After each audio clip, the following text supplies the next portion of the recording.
Teleportrait. Sounds like Star Trek. Beam me up, Scotty! Well, today I want to talk about portrait using longer focal lengths.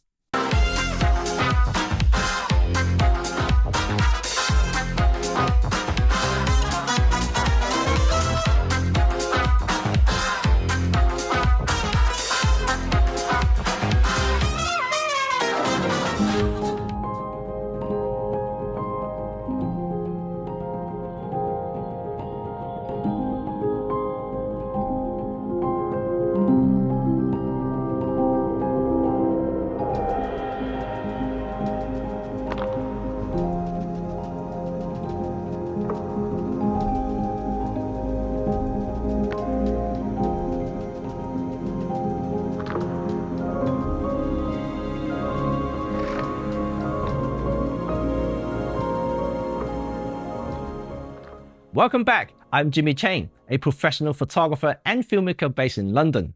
Today's video is the third and final part of my short series on portraiture using different focal lengths. But don't worry, I will continue this series by start talking about other aspects on portraits, such as lightings, angles, and best practices. So if you're digging this series so far, remember to subscribe if you haven't already.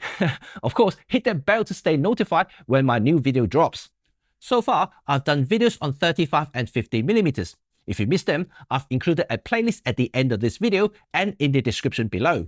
But today, I'm going to talk about using longer focal length, but more specifically 85 or 90mm, as I use both, and throwing some even longer focal length, 150 and even 200mm, and all in 135 format. So if you're using other formats, just use the appropriate conversion factors. Before I go further, just a friendly notice that I shoot Micro Four Thirds. So many sample photos you see in this video, unless they are labeled specifically, are shot with my Olympus Micro Four Thirds cameras and lenses. As mentioned in my previous two videos, longer focal lengths like 85, 100 and 135mm were common portrait focal lengths on larger format cameras back in the 1900s. When photographers eventually migrated to medium format and ultimately to 135 or today's full frame, these focal lengths also followed along. It is all because of these focal lengths had the similar characteristics in facial compression and visual aesthetics that were familiar to photographers. However, as I already explained and demonstrated, there isn't such a rule that only these focal lengths can be used for portraiture. However, I can't complete this series without showing you the benefit of telefocal lengths and why, when, and how to use them for your portraits. It may sound a little contradictory that I already said wide-angle portrait tells stories, and 50mm or standard portrait is like a handyman tool, works for anything.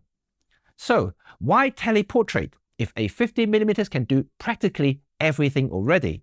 Well, remember, in my 50mm portrait video, I said that the closer you photograph your subject, or more precisely, the more the subject fills the frame, the more focus on the subject himself. So again, as a photographer, you have to make a choice on how much the person you want to show in your frame. Earlier I mentioned about compression. There are two things you need to know. There's compression of a scene and there's compression of your subject. First, using a longer focal length is not just about zooming in and getting closer to something you want. It affects the depth of the photograph. While wider focal lengths stretch the world around you so you can see more, telefocal length does the exact opposite, plus compressing the scene to bring your foreground and background closer to your subject. In terms of aesthetics and compression, anything past 80 to 90mm focal length won't change much as far as your subject is concerned. What changes is how much background and foreground has been squeezed together. In other words, the longer the focal length, the closer the back and foreground to your subject. Second, distortion to your subject's face and body is kept to minimum, no matter how far or close you are to him or her. And this is perhaps the most true-to-life representation of a person at any given distance. And remember what I said in my wide-angle portrait video? If you shoot too close to a subject with a wide-angle lens, your subject will be distorted, to a point that they like looking at the mirror after taking the red pill in Matrix. Because of these characteristics, many often consider this type of portrait is flat, without depth or lack of dimensions. So to make teleportrait work, you need to make sure that depth is reintroduced by bringing more texture back into the frame, foreground or background, or both, unless you're shooting for a catalog. Of course, that depends on the type of person you want to portray. If your subject has a very strong and distinctive personality or feature, then you can just focus on displaying that in the frame. In this case, having too much texture may actually distract your viewers from the subject in the picture, and therefore you need to assess your subject and adjust accordingly. Now, let's talk about subject isolation. In opposite to wider focal lengths, it's very easy to achieve isolation in longer lenses. And this is due to the aforementioned compression characteristics from these focal lengths. Without going too technical, as the distance between your subject and background doesn't change, by compressing the scene, you get a much shallower depth of field. This is why you can achieve subject isolation even with a modest aperture setting when shooting long. And because of this, you need to pay special attention when it comes to focus and depth of field. Unless you're aiming for some special look in your photograph, try to get your subject's face in complete focus and not just part of it. You don't need a 85mm 1.2 full-frame lens to do that. Even a 75mm 1.8 micro four foot lens can easily throw your subject's nose out of focus if you're not careful. So these are some technical things to be mindful of. In general, longer focal length lenses can help you focus and isolate your subjects from whatever around him or her. But after watching all three parts of this series, I hope you gain an understanding about all these focal lengths. First, there is no definitive answer to what's the best portrait focal length. Portrait means photographing a person or a group. And there's never a term used by any professional saying, I offer an 85mm portrait. No one ever talks about focal lengths like that. And it's more marketing than anything in today's photography world. Second, different focal lengths give you different purpose in the world of photography, not just from an aesthetic point of view, but in context and meaning. And how wide or how tight depends on what you want to tell your audience, how you want to portray your subject, and how important are those surrounding or details can improve to say about your subject. And all these are considerations that will help you advance to the next level in portraiture. Third, portrait isn't just about having blurred background or making delicious bokeh. It's about the person you're photographing. Isolation and depth of field are what we, photographers, use to translate the person's character in the final display. It is very easy to take shallow depth of field photo, make your photos look like portraits. But without anything I mentioned over the past few videos, they are only passport photos with blurred background. Fourth, it isn't just about your subject, but it's also about you as a photographer. After you try all these focal lengths in portraiture, you should have an idea which focal length works best for you and to reflect your personality. Because, as we always say, a lens is an extension to the photographer's eyes. So in essence, you should have a special bond with the chosen lens and focal length. And things should become natural as soon as you hold the camera up to your eyes and photograph without any hesitation. And things should flow as smooth as skating on an icy lake.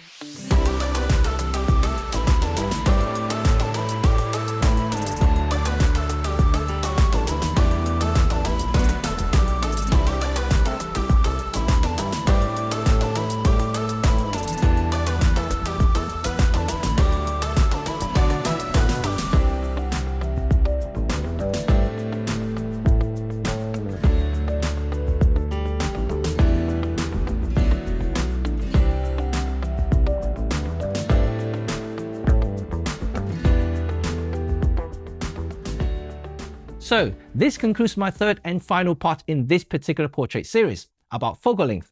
If you want to further your vision and better your photography, if you want my advice and knowledge without any marketing jargons, just images and examples, remember to subscribe so you won't miss any more videos like this.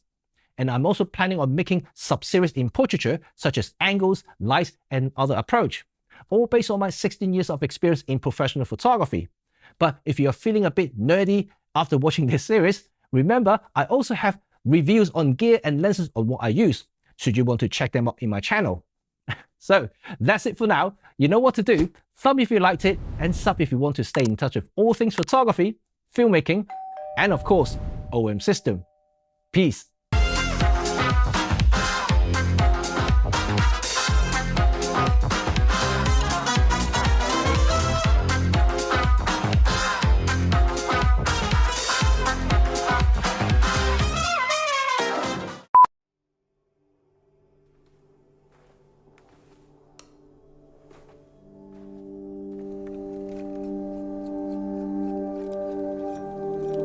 彼の残した言葉の中にもあるんですが、いい写真を撮るための最初の条件、これはカメラを持っていることだと。彼が一番思考していたのは、多くの人にいかに写真を撮ってもらうか。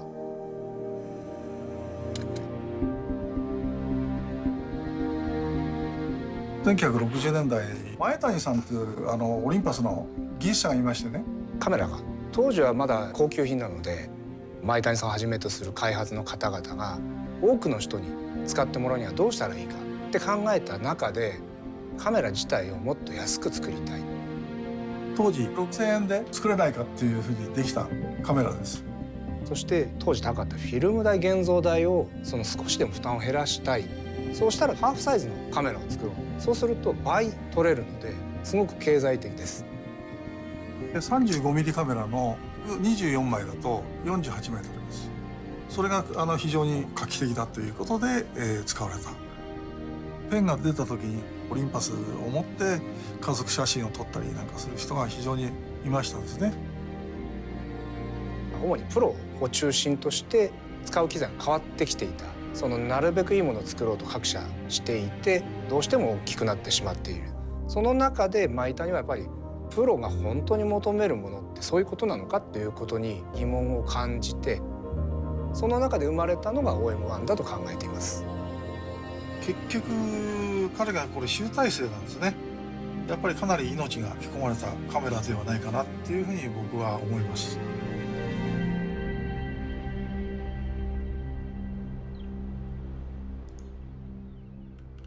When I got into the newspaper business, it was just coming off the time when 2.25 was kind of the equipment preferred. The guy that hired me came from the speed graphic day, the 4x5. As technology progressed, all of a sudden it was accepted that 35 millimeter was great for newspaper work. It's not as physically imposing as a larger camera. The more I become invisible, the more I can become part of the scene, the more the photographic opportunities present themselves to me. The camera, it becomes a productive tool. It's there for a purpose. Maitani realized that, and that drove the original design of the OM. When you put it in your hand, everything was where you wanted it to be. The aperture is right here. My two front fingers take care of that. Other fingers fall back to the shutter speed. It's an enabler, it's a conduit, not an interference between you and what's happening. 1996年にオリンパスは最初の民生品のデジタルカメラを出したわけですけれども、フィルムであろうとデジタルであろうとないものを作るというのは全社共通で、今でも一番ベーシックなところに流れているのではないかなと考えます。デザインを検討するときにスケッチを書いて最初検討して、その次にですね 3D データを入れてからこのようなラフな削りのモデルを作ります。でこれをベースにボタンの位置が適切であるかとか、あるいはグリップ性能はこれでいいかとかっていうのを検討していくんですけれども、我々が一番に考えていることはやはり使われる方、ユーザーのことです。There's certainly an emotional connection with your camera. As soon as you pick it up, you know, you have a feeling. It's the design, it's how it looks, and it's how it's going to support you in achieving the image that you want to capture. Size and portability and mobility in photography is a message that we've been talking about for decades. The philosophy of the Olympus cameras is being able to shoot everywhere. We had a photographer go to Antarctica, and obviously you've got crazy low temperatures there. We created technology that enables them to do that. If you were that customer, what would the end solution be that you would want? It's important to always be thinking about what do people need, what are they going to need, what's the future going to be, and to aspire to deliver that.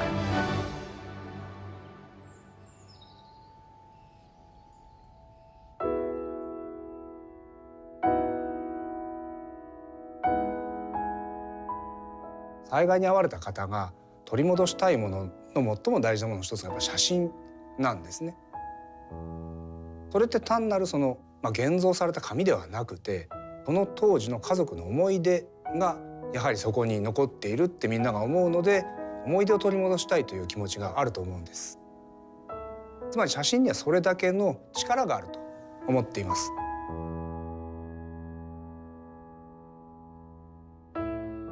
I've got a photograph of our son. I think he was a year old.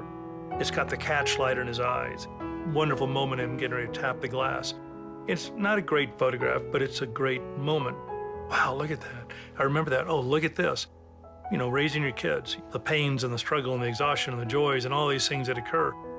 What a wonderful confirmation it is of you as a human.